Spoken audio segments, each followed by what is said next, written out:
እና አላህ Subhanahu Wa Ta'ala የተለያዩ ነብያቶችን በስም እየተጠቀሰ ነው ወሩሱላን ቀድ ቀሰስናሁም አለይክ እና እነዚህ አሁን የተጠቀሱትና ሌሎችም መልእክተኞች ልከናል ይላል ቀድ ቀሰስናሁም አለይክ ማለት ቀድ ሐደثናሁም በአخبارهم እና አخبارአቸውን የነሱን ዜና በተለያየ አጋጣሚ በተለያዩ ሱራዎች የነገርንህና ያሳወቅንህ የሆኑትን ሌሎችንም መልእክተኞች ልከናል ይላል ምን ቀብሉ ካሁን ቀደም ወሩሱላን ለምነቁሱም አለይክ ግን እነዚህ በቁርአን ውስጥ ስማቸው የተጠቀሱት ብቻም እንዳይመስሏችሁ ታሪካቸው ያልተዘረዘረላችሁና ያልተነገራችሁ ሌሎችም መልእክተኞች ልከናል ይላል ወከለመ አላሁ ሙሳ ተክሊማ ከነዛም መካከል ነብዩላህ ሙሳን አላህ Subhanahu Wa Ta'ala በንቡዋ ከመምረጥም አልፎ በቀጥታ ያለምንም ማስተርጓሚ ቃሉን አሰምቶታልና አናግሮታል ይላል ማለት ነው እና እንግዲህ በጣም ታላቅና ዝነኛ የሚባሉት የእስራኤል ነብይ ሙሳ ናቸው ተሙሳ በኋላ የመጣው በሙሉ የሙሳን ዲን ለማደስና ለማጠናከር ነው የመጣው እንጂ ዋናው እሳቸው ናቸው ማለት ነው እና እሳቸው ሚዛ ከሊሙላህ በመባል ይታወቃሉ አላህን Subhanahu Wa Ta'ala በቀጥታ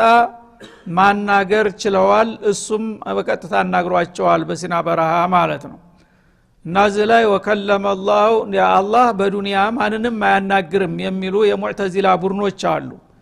ይሄንን አያት እንዴት ታረጉታላችሁ በሚሏቸው ጊዜ ወከለመ አላህ ሙሳ ተክሊማ ብለን እንቀራዋለን ይላሉ ማለት ነው ወከለመ አላሁ በሚለው ፈንታ ከለመ አላህ ሙሳ ጌታውን አላህን አናገረ ማለት ነው እናንተ ናችሁ ሐረካውን ያለወጣችሁት ብለው ይከራከራሉ ማለት ነው እና ባሪያ ጌታውን ማናገር ይችላል እንኳን ሙሳ ማንም ሰው ያ ረብ እያለ በየቀኑ ዱዓ ያረጋል አይደለም ስለዚህ ሙሳ ጌታውን ይጠይቅ ነበር ማለት እንጂ ጌታ ሙሳን በቀጥታ አናገረው ማለት አይደለም የሚሉ ዷሎች አሉ ማለት ነው ግን ሌላ አያት አለ ሌላ መፈናፈኛ የሌለው ማለት ነው ወለማ ጃአ ሙሳ ሊሚቃቲና ወከለመሁ ረቡሁ ኢላሃል ማለት ነው የዛ ጊዜ ምን ታረጋለህ ወከለመሁ ወለማ ጃአ ሙሳ ነው መጀመሪያ ሙሳ ተጠቅሰዋል በስም ከዛ ወከለመሁ በሚል ጊዜ ዶሚሩ ወዴት ነው የሚሄደው ረቡሁ አለ ተናጋሪው አላህ መሆኑን ግልጽ አደረገ ረቡሁ ሃኡ የሚሄደው ወዴት ነው ወደ ሙሳ ነው ማለት ነው እዚህ ላይ ምንም መፈናፈኛ የለህም ስለዚህ ሙሳ በማንኛውም መልኩ አላህ Subhanahu Wa Ta'ala በቀጥታ ያናገራቸው መሆኑ የሚያጠራጥር ነገር እንደሌለ ለማረጋገጥ ነው ተክሊማ ለተእኪድ እንዳውም ከለመው ብቻ ራሱ በቂ ነበር እዚህ ላይ ግን ወከለመው ተክሊማ ከለምቱሁ ተክሊማ የሚባለው ቀጥታ አስተናጋግረው ነው ድምጽህን እየሰማ ማለት ነው በመልእክት በሌላ ሰው አማካይነት ወይም በደብዳቤ በስልክ በመናምን ከሆነ ከለምቱሁ ተክሊማ ይባልም ያው መልእክቱን አስተላልፍ ያለው ማለት ይቻላል ግን ተከለምቱ ተክሊማ ማለት ሙሻፋሃተን ማለት ነው ሙባሸረተን አናገርኩት ለማለት ሲሆን ተክሊማ ይባላል ስለዚህ አላህ Subhanahu Wa Ta'ala ነብዩ ሙሳን ከሌሎቹ ያበለጠበት ቃሉን በቀጥታ በማሰማት ነው ማለት ነው ስለዚህ ይሄችን ራሳቸውም እንደተረጋገጠላቸው አውቀው ረቢ አሪኒ አንዙር ኢለይካሉ እቺን ማንንም ያላገኛትን እድል ተሰጠኸኝ ለምን አትሞላውን ባንድ ፊቱ አሉ ለምን እንዲያ አትፈቅድልኝም ሲሉ ወኹዝ ማአቶይቱከ ወኩም ምን ሻኪሪን አንተ ደግሞ አበዛኸው አላቸው የሰጠውን ተቀብለህ አመስግን እንጂ ዝም ብለህ ጨምር ማለትማ አይሆንም አላቸው ስለዚህ ሙሳ አናግሯቸዋል በቀጥታ ሩሱለ ሙበሽሪን ወአርሰልና ሩሱለን ማለት ነው غير هؤلاء አሁን ከተቀስናቸውም በላይ ሌሎችም ተጨማሪ መልእክተኞችን ልከናል የላክናቸው ሙበሽሪን ሊመን አመነ ወአጣዕ ላመነና ጌታውን ለተገዛ ሁሉ በጀነት የሚያበስሩ አድርገን ወሙንዚሪን ሊመን ከፈረ ወአነድ ለካደና ላስተባበለው ደግሞ አስጠንቃቂ አድርገን ልከናቸዋል ይላል ለምን ሊአላ የኩነ للناس على الله حجة بعد الرسل የሰው ልጆች የውመል ቂያማ ሲሆን ተሞት ተነስተው ለምንድነው በእኔ በጌታችሁ ያላመናችሁና መልእክተኞችን ያልተከተላችሁ ስላቸው ማን ነው የላከልንኛ ረሱል የሚባል ነገር መቻ አይተናቃለን ብለው እንዳይከራከሩ بعد الرسل ተላኩይ በኋላ የመከራከሪያ ነጥብ እንዳይኖራቸው ለዛ ስል ለሁሉም ህዝቦች እንዳስፈላጊነቱ በተለያየ ርቀት ልከላቸዋለሁ ይላል ማለት ወካነ አላህ አዚዘን ሐኪማ ከዚያ በኋላ አላህ ማንኛውንም ኃይል አለኝ የሚልን ሁሉ አሸናፊ ነው በአሰራሩም ደግሞ ፍጹም ጥበበኛ ነውና ህዝቦችን በፍትህ ለመዳኘት እንዲመቸውና የመከራከሪያ ነጥብ እንዳይኖራቸው ነው እነዚህን ሁሉ መልእክት የላኩላቸው ይላል ላኪን ኢላሁ የሽሃዱ ቢማ አንዘለ ኢለይክ ታዲያ እነዚህ ሁሉ መልእክተኞች ተልከው ህዝቦች እንደተጠበቀባቸው ተቀበሏቸውና ተከተሏቸው ወይ የሚለው ጥያቄ ከተነሳ አዎን ማለት አያስደፍርም አዎን አላህ የወፈቃቸው ተቀብለዋል ግን አብዛኛዎቹ የካዱና ያስተባበሉ ሆነው ተገኝተዋል ማለት ነው ታዲያ እነሱ ተካዷቸው እነዛ ሩሱሎች ዋጋ ቢስ ሆነዋል እንዳትል ደግሞ ላኪን ኢላሁ የሽሃዱ ቢማ አንዘለ ኢለይክ እነሱ ይቀበሉ አይቀበሉ የራሳቸው ጉዳይ አላህ ግን ሩሱሎችን ህዝብ ቢቀበልም ባይቀበልም የላካቸውና የመረጣቸው መሆኑን ይመሰክርላቸዋል ሩሱሎች በጌታቸው ተሸልመዋል ተሰጥተዋል ያ የተሰጡትን እድል ህዝባቸው ከተቀበለና ከተባበረ መልካም ሰየው ለራሱ አወቀ ነው ካልሆነ ግን ጌታ የሰጠውን ስልጣን ሌሎች ስለካዱት የሚጎልበት ነገር የለም ነብዩም ቢሆነ ማለት ነው አላህ መስክሮለታል ሪሳላውን ሰጥቶታል ማድረሱንም መስክሮለታል ይሄ እስከሆነ ድረስ ሩሱሎቹ አልተጎዱም ማለት ነው እና ሩሱሎች በውጤታቸው በጣም የተለያዩ ናቸው ፊሶል ቡኻሪ ነብዩ እንደገለጡት በሌሊተል ሚዕራጅ ብዙ ነብያቶችን አዩ ተከታዮቻቸው ጋር አሉ እና رايت الرجل ومعه رجل ومعه رجلان وثلاثه وليس معه احد አሉ ሩሱሎች በጣም እንግዲህ ተልከዋል በአላህ ዘንዳ አንዲ ተከታይ ብቻ ያገኘ ሰው አለ አሉ ሁለት ያለው አለ ሶስት ያለው አለ ከዛም በላይ የመጨረሻ ትልቅ ህዝብ ይዞ ያየሁት ሙሳ ነው አሉ የሱ ህዝብ በጣም በዝቶ ሳይው ይሄ እኔ ሳይሆን አይቀርም ስል ላ ይሄ አንተ አይደለም እስቲ አሻግረ ተመልከት ሲለኝ እንደገና ዳርቻው የማይታወቅ በጣም ሰፊ ህዝብ መጣ ይሄ ነው ያንተ ተባልኩኝ ይላሉ ማለት ነው ስለዚህ አንድም ሰው ያመነለት ሁለትም ሰው ያመነለት ስልጣኑ ንቡዋ አላህ ሰጥቶታል ምንም የሚጎልበት ነገር የለም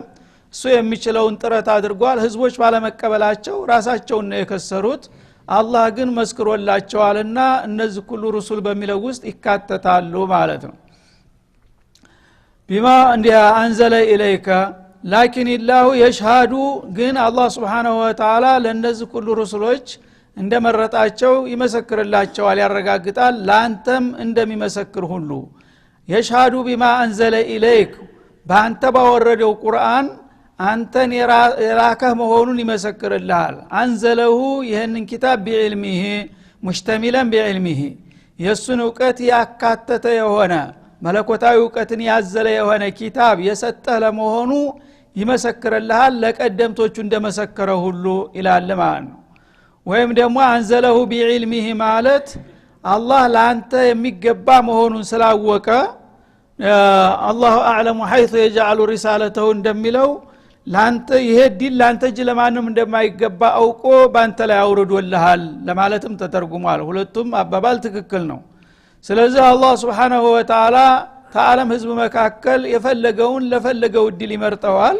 እነዚህን ሁሉ ሩሱሎች ብቁ መሆናቸውን አውቆ ነው የመረጣቸው ህዝብ መቀበል አለመቀበል የራሱ ጉዳይ ነው ማለት ነው እኔ ግን ያለፉትን ነብዮች በሪሳላቸው በተልኳቸውን እንደተወጡ ስመሰክርላቸው አንተንም እንደዚሁ የኔን ዕውቀት ያዘለውን ኪታብ ልኬልህ ሪሳላህን እንዳደረስክ መሰክርልሃለሁኝ የካደ ቢከድ ራሱን ይጎዳል ማለት ነው ወልመላኢከቱ ዚያደተን አላ ذلك እንደገና መላኢከቱላህ الكرام የአላህ ሩሱሎች እንደተመረጡ ይመሰክራሉ በብዙ በላይን እንደምተቆጥረው የማይዘለቁ በሰባት ሰማያት ሁሉ የሞሉ መላእክቶች በመድር ላይ የተላኩት ነብዮች ሁሉ ያውቋቸዋል ይመሰክሩላቸዋል ማለት ነው የሽሃዱን እነሱም እያንዳንዳቸው እነዚህ የአላህ ሩሱሎች መሆናቸውን ይመሰክራሉ ወከፋ ቢላሂ ሸሂዳ እነሱስ ባይመሰክሩ ተመስክርነት አኳያ አላህ በቂ አይደለም እንዴ እኔ ተመሰከርኩ ሌላ ባይመሰክርም ወሳኝ ነው የኔ ምስክርነት ይላል አላህ Subhanahu Wa Ta'ala ስለዚህ የሰው ልጆች አላህ የላከላቸውን እድል ከተቀበሉና በቅንነት ከተከተሉ ራሳቸውን ነው የሚጠቅሙት ተካዱና ታስተባበሉ ግን ያ የተላከው ነብይ አንድ ተከታይ እንኳን ቢያጣ የሚጎዳ ነገር አይደለም አላህ እድሉን እንደሰጠው መስክሮ አረጋግጦለታልና ማለት ነው እነለዚነ ከፈሩ እንግዲህ የተቀበሉት ተቀብለው የካዱት ደግሞ ክደትን ተመረጡ የነሱ እጣፈንታስ ምን ይሆናል ልትለይ ትችላለህና እነዚያ የካዱትማ ይላል ወሰዱ አን ሰቢልላህ ራሳቸው መካድም ሳይበቃቸው ደግሞ ሰዎች በአላህ መንገድ እንዳይገቡ እንቅፋት የሆኑና ያደናቀፉት ሸረኞች ቀضሉ ضلالا بعيدا እነሱ ተሐቅና ተመዳኛው አቅጣጫ እጅግ አይርቁ መራቅን ርቀዋልና ራሳቸውን ኪሳራ ላይ ጥለዋል ኢላላ አላህ Subhanahu Wa Ta'ala እንግዲህ ሁሉንም ነብዮች በየዘመኑ እንደ በየክልሉና በየህዝቡ ልኳቸዋል የተቀበላቸው ተቀበላቸው የካደው ግን ምን ሆነ ውጤቱ ብትል እነሱ ለራሳቸው ካዱ እንደገና ደግሞ ተቀጣይ ትውልዱንም እንቅፋት ሆኑበት እነሱ ቢያምኑ ኑሮ ከነሱ ቀጥሎ የሚመጣው ትውልድ ሁሉ በዛ መስመር ሊሄድ ነበር ግን አባቴ ያልተቀበለውም ይያለ በአጠቃላይ ከጀርባው የመጣውን ህዝብ ሁሉ ይዘው የጠፉ መናጢዎች ናቸው ማለት ነው ወይም በዘመናቸው ያሉትን ራሱ ሐቅማ ቢሆን ኑሮ ይቀበለው አልነበረም ወይ ዘባካት ወናበድ ይያለው ሌሎችን የሚያከላክሉና የሚያደናቅፉ አንደኛ ትርጉም ይሄ ነው ሶደ ሁለት አይነት ማዕና አለው አንደኛ ለራሱ ተሐቅ ነገር መሸሽ መቀልበስ ሶደ ይባላል ሶደ ፉላኑን ሱዱዳ ይባላል ማለት ነው አዕረض عن الحق ለማለት ሁለተኛው ደግሞ منع غيره ሌሎችን ከለከለ ከራሱ አልፎ ራሴም አልቀበልም ሌሎችም ሰዎች እንዲቀበሉ አልፈቅድም የሚለው ደግሞ እንቅፋት የሚሆነ ማለት ነው ስለዚህ ሁለቱም ይሰድቅባቸዋል ሪሳላ ያልተቀበሉ ራሳቸውንም ከሐቅ አርቀዋል እንደገና ሌሎችን ህዝብ ደግሞ በቀጥታም ሆነ በተዘዋሪ እንዳይቀበሉ አድርገዋልና እነዚህ ሽሪሮች በመሆናቸው ከሐቅ መራቅን ርቀዋል እንግዲህ የመጣላቸውን እድል ባለመቀበላቸው ራሳቸውን ኪሳራ ጥለዋልና ከዛ በኋላ እነሱ ተመልሰው ሂዳያ ያገኛሉ ተብሎ የማይታሰብበት ርቀት ላይ ነው የገቡት ማለቱ ነው እነለዚነ ከፈሩ አሁንም እነዚያ የካዱ የሆኑት ክፍሎች ወዘለሙ ራሳቸውን በክህደትና በተለያዩ ወንጀሎች የበደሉ የሆኑት መጀመሪያ ራሳ በመካዳቸውና በማስተባበላቸው ተጎጆቹ እነሱ ራሳቸው ናቸው ማለት ነው ظلموا انفسهم وظلموا غيرهم ራሳቸውንም ሌሎችንም የበደሉ ለም يكن الله ليغفر لهم እነዚህ ሽሪሮችና ሙቀኞች በመሆናቸው አላህ Subhanahu Wa Ta'ala ከዚያ በኋላ እነሱን ጭራሽ አይምራቸውም ማለት አላህ ወላ ሊህዲየሁም ጦሪቃ የመዳኛውን መንገድ አያመላክታቸውም ኢላ ጦሪቀ ጀሃነም የጀሃነምን መንገድ ካልሆነ በስተቀር ይላል ጦሪቅ የሚለው ለኸይርም ለሸርም ስለሚሆን ማለት ነው ማንኛውንም መንገድ አይመራቸውም ከተባለ ያኛው መንገድ ለምን እንዳይባልበት እነሱን አንድ መንገድ አልመራቸውም የመጥፊያቸውን የጀሃነምን መንገድ ካልሆነ በስተቀር ይላል ኻሊዲነ ፊሃ ጀሃነም ተገቡ በኋላ በሷ ውስጥ አበደን እስከ መጨረሻው ድረስ ይማቅቁ ይኖራሉ እንጂ ከሷ የሚወጡና የሚያመልጡበት መንገድም አይኖርም ወካነ ذلك على الله يسيرا እንደ አይነቶቹን ሸረኞችና መቀኞች በጀሃነም እንዲያውርዶ መጥበሱ በአላህ ዘንዳ ቀላል ነው የሚያቅተው የሚያዳግተው ነገር አይምሰላቸው ሲል ይዝታል ማለት ነው ስለዚህ ከማይማሩት ወንጀሎች ኩፍርን ዋነኛው መሆኑን አረጋገጠ በእነዚህ አያቶች ማለት ነው ብዙ ጊዜ የምናቀው ሽርክ ያለበት ሰው አይማርም የሚለው ነው በተለምዶ እነላህ ላ يغفر عن شرك به የምትለው ለምደናታል ግን ካፊሮችስ በሚባል ጊዜ ገክለዋል ብዙ ሰው አያቶችን አያስታውስም ማለት ነው ካፊርም በኩፍር ላይ የሞተ ሰው እንደማይድን ደጋግሞ አረጋግጧል አቅልየንም እንደውም ካፊር ነው መማር የለበት መጀመሪያ ሙሽሪክ እኮ ባዕድ ተውሂድ ያለው አላህን እገዛለሁ ይላል ግን የአላህን ሐቅ ለሌላ ቆርሶ በመስጠት ነው የተወነጀለው ይሄ ካፊር ግን ጭራሽ አላህን ፍቃድ አልቀበልም ያለ አመፀኛ ነው ስለዚህ እሱ እንዴት የመማር እድል ይኖረዋል ወትሮውንስ እና እንደ አይነቶቹን አላህ እንደማይምራቸው በብዙ አያት ነው ደጋግሞ የተናገረው አልበቀራም ውስጥ አለ እንደገና ሱረቱ መሐመድ ላይ ግልጽ በሆነ መልኩ ان الذين كفروا وصدوا عن سبيل الله ثم ماتوا وهم كفار فلن يغفر الله لهم الى علمان እና እነዚያ የከፈሩትና ሌሎቹንም ደግሞ ህዝቦች በእነሱ የፈለግ እንዳይከተሉ መንገድ የዘጉና ያደናቀፉ የሆኑት በዛ በኩፍራቸው ላይ ጸንሰው ከሞቱ ሳይቶብቱ ጭራሽ አይምራቸውም ይላል ማለት ነው ስለዚህ በኩፍርና በሽርክ የሞተ ሰው የመማር እድል የለውም እርግጥ ነው በህይወቱ ያለ አቋሙን ገምግሞ ስተቱን አርሞ ከተመለሰ አላህ ይቀበለዋል ማለት ነው ኢላ መን ታበ ወአመነ ወአሚለ ሷሊሃን ثم ተዳ እንደሚለው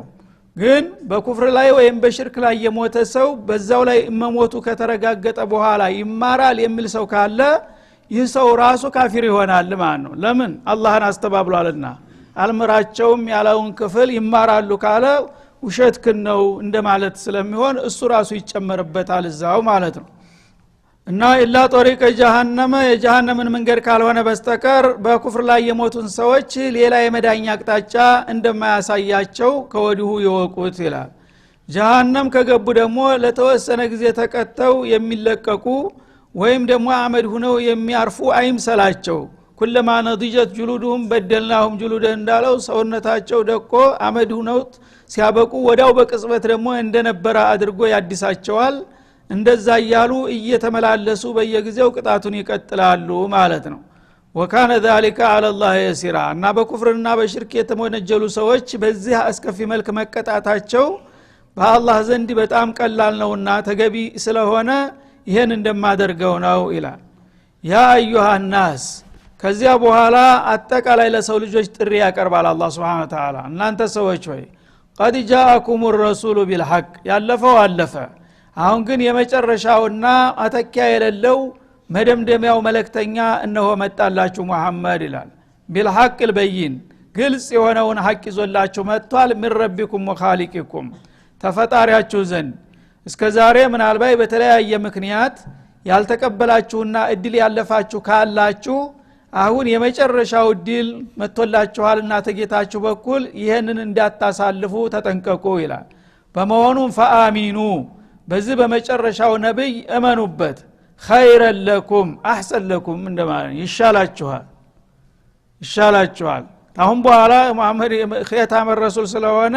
መልሶ በገሌ ያመለጠኝን በገሌ ተከዋለሁ የሚባል ነገር የለም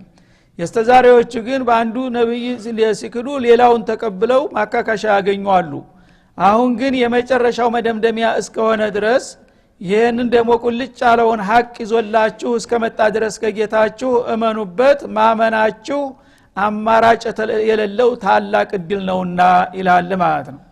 እና خير لكم ማለት እስመ ተፍቲል አይደለም አሁን እዚህ ላይ የተሻው ማመኑ ይሻላችኋል ተመካዱ ማለት አይደለም ማመንና መካድ ይወዳደራሉ ወትሮስ ውድድር ውስጥ አይገቡም خير لكم ማለት احسن لك እንደሚባለው ነው ማለት ነው ይሻላል ከዚህ የተሻለ መዳኛ መንገድ የለህምና እወቅበት እድሉ እንዳያመልጥህ ለማለት ነው ማለት ነው ወይን ተክፍሩ ግን ይህ ሳይሆን ቀርቶ እንደለመዳችሁ ብትክዱ በመጨረሻው ነብይ فإن لله ما في السماوات والأرض በሰማያትና በምድር ውስጥ ያሉ ፍጥረታቶች በሙሉ የአላህ ናቸው እናንተን ምስጋና ይንሳችሁ እንጂ እኔ የሚገዛኝ አላጣም ማለቱ ነው ዓለም በሙሉ የኔ ግዛት ነው እናንተ ራሳችሁን እንዳታከስሩ ና በተለይ ሰማያት ሰባቱ ሰማያት ሁሉ በመላእክት ህዝብ ነው ታጭቆ ተሞልቶ ያለው አንዲት የአራት ጣት ማስቀመጫ ክፍት ቦታ የለም ያ ሁሉ መላእክት ሁሉ ጊዜ ሳያቋርጥ ጌታን የሚያወድስና የሚገዛ ስንት ሙጢዎች አብራሮች አሉኝ ማለቱ ነው እናንተ ግን ሌላ እድል የላችሁም ይሄንን ታሳለፋችሁ ወካነ አላህ አሊመን ሐኪማ አላህ ደግሞ ለእናንተ የሚበጃችሁን ጠንቅቆ የሚያጌታ ነው በሚሰጠው መመሪያና ተሽሪዕ ደግሞ ለእናንተ የሚጠቅማችሁን የሚያውቅ ጥበበኛ ነውና ከነከጌታችሁ የበለጠ የሚያስብላችሁና የሚቆረቆርላችሁ እንደሌላውቃችሁ እድሉን ተጠቀሙበት ብትክዱ ግን ራሳችሁን ነው የምትበድሉት እንጂ እኔ የምጎዳ ይምሰላችሁ ሲል ያስጠነቅቃል ያ አህለል ኪታብ እንደገና ወደ መጀመሪያው ጥያቄ ተነሳ አህለል ኪታቦችን በዚህ ሱራ ውስጥ በተደጋጋሚ ነው አላህ Subhanahu Wa Ta'ala የማይዳግም ማስጠንቀቂያ የሰጠው አሁንም በመደምደሚያው በተለይም ክርስቲያኖችን ነው አሁን ደግሞ የሚያተኩረው እናንተ የቀድምት መጽሐፍ ባለቤት ወይንን ተብየዎች ይላል ላ ተውሉ ፊ ዲኒኩም በዲናችሁ ደንበር ዘላችሁ አትሄዱ ወይም አትወብሩ ማለት ነው ልብ ብላችሁ ሰከን ብላችሁ አስቡ ወላ ተቁሉ على الله الا الحق በአላህ በረበል ዓለሚን ላይ አፍህ እንደቀደደ ዝም ብለህ ሐቅን እንጂ የማይገባ ነገር አትዘላብድ ጠንቀቅ ማለት ይገባል ማለቱ ነው እና በኢሳ ጉዳይ ክርስቲያኖች ያላቸውን አቋም ሊተቸው ስለፈለገ ነው ማለት ነው እናንተ በስማችሁ ሃይማኖታዊ ነን ትላላችሁ ነብይ ተከትለናል ትላላችሁ ግን ጭራሽ ከአንባባላችሁና ከእምነታችሁ ጋራ ሊሄድ የማይችል የተሐቅ እጅግ አይርቁ የራቀ ብልግና ቃላት ነው የምትናገሩ ያላችሁ ደንበር አልፋችሁ ይሄን አጉራ ዘለል አካሃድ ብታቆሙ ይሻላል ይላል ማለት ነው። ኢነማ المسيح عيسى ابن مريم رسول الله ይሄ እንዴት አድርጎ ኢማን ጋር የሚሄድ ያነጋገር ነው ማለት ነው። لا تقولوا على الله الا الحق በአላህ ላይ ተጨባጭ ሆነውን በመረጃ የተረጋገጠውን እውነት እንጂ ማንም ሰው ተነስቶ በስሜት በዳበሳና በመናልባት ስለ አላህና ስለ ረሱሎች መናገርና መዘላበድ አይገባውም ማለት ነው። እናንተ ግን ይሄንን ዘንግታችሁ ጭራሽ አቂል ይለዋል ማለት ቀርቶ ያስበዋል የማይባል ብልግና እየተናገራችሁ ነው ያላችሁትና ይሄን መወብራታችሁን ብታቆሙ ይሻላል ይላል። ኢነማ المسيح ስለ መሲህ ተጨባጭ ሁኔታ ማወቅ የምትፈልጉ ከሆነ እኔ ባለቤቱ ነግራችኋለሁኝ። መሲህ ማለት ዒሳ ኢብኑ መርየም ዘሩን ዒሳ ኢብኑ መርየም በመባል ይታወቃል። አባት ስለሌለው የሰው አባት